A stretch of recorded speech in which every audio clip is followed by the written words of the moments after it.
Hart Cunningham, 2020 here. I'd like to talk to you about 4 initiatives that need to happen to save our oceans. The first deals with dragnets. Last year alone, 55% of the oceans were dragged by those large nets, killing all marine life. Satellite photo, artificial intelligence has pieced it together. 54.5%. Think about that.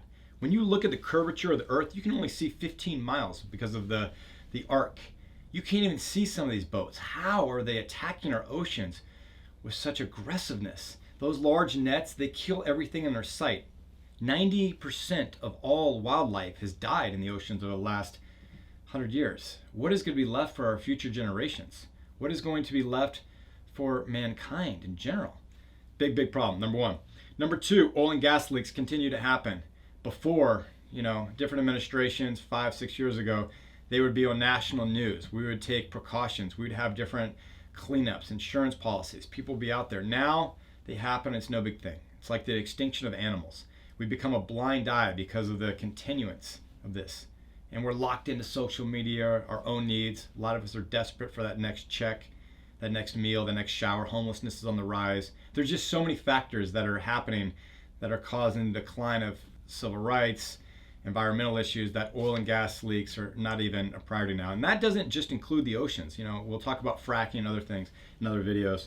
3 is the rising seawaters. And you say, how does that really deal with the health of the ocean? Well, first, you have the acidification that's rising. The heat is also increasing. And also the tidals, they're changing, right? They're going different formations, which is a huge problem. But when they're rising, they're mixing in with sanitation, waste, nuclear waste, radiation, radioactive materials, all the different projects that are involved with the Manhattan Project for the nuclear bomb. There's a lot of different parts around coastal cities. There's one that's pretty close to Washington. We've seen how the runoff goes in the ocean and so forth. So the fact that there's radioactive material, nuclear waste, sanitation, sewage that's going to the ocean is a big problem. The next one is one of the largest, which is plastic. Every single day there's millions of additional pieces of plastic that are added to our oceans. If you look at those large ocean islands that in the Pacific that have 20, 50, 100 miles wide length, 10, 15 feet down, they're starting to break down. That microplastic goes in the fish, part of our food chain, but it continues to happen, and the plastic demand and supply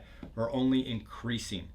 We've talked about how they've added different chemicals to them in the production process that are also releasing additional carbon, that have a different, more pollutants, etc. But no one talks about the oceans, and that is one of the biggest problems. If you look at the Earth, it's 72% water, same as the human body. I mean, without water, we have no existence. If you look at the law of survival, what do you have? You have 3 days without water, 3 weeks without food, right? I mean, like 3 minutes without air. It's always the law.